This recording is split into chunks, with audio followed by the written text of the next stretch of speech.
بسم اللہ الرحمن الرحیم۔ السلام علیکم۔ آج میں آپ کو علامہ اقبال کی نظم صدیق سنانا چاہتی ہوں۔ صدیق: ایک دن رسول پاک نے اصحاب سے کہا، دے مال راہ حق میں جو ہوں تم میں مالدار۔ ارشاد سن کے فرتے طرف سے عمر اٹھے، اس روز ان کے پاس تھے درہم کئی ہزار۔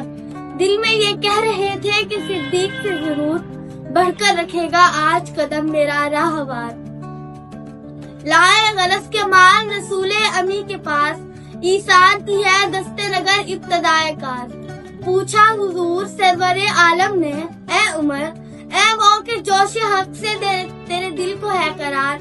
رکھا ہے کچھ عیال کی خاطر بھی تو نے کیا؟ مسلم ہے اپنے خیش و اقارب کا حق گزار، کی عرض نصف مال ہے فرزند و زن کا حق، باقی جو ہے وہ ملت بیضا پہ ہے نثار۔ اتنے میں وہ رفیق نبوت بھی آ گیا، جس سے بنائے عشق و محبت ہے استوار۔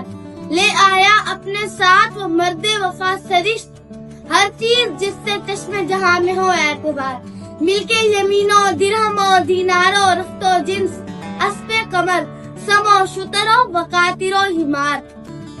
بولے حضور چاہیے فکر عیال بھی، کہنے لگا وہ عشق و محبت کا رازدار۔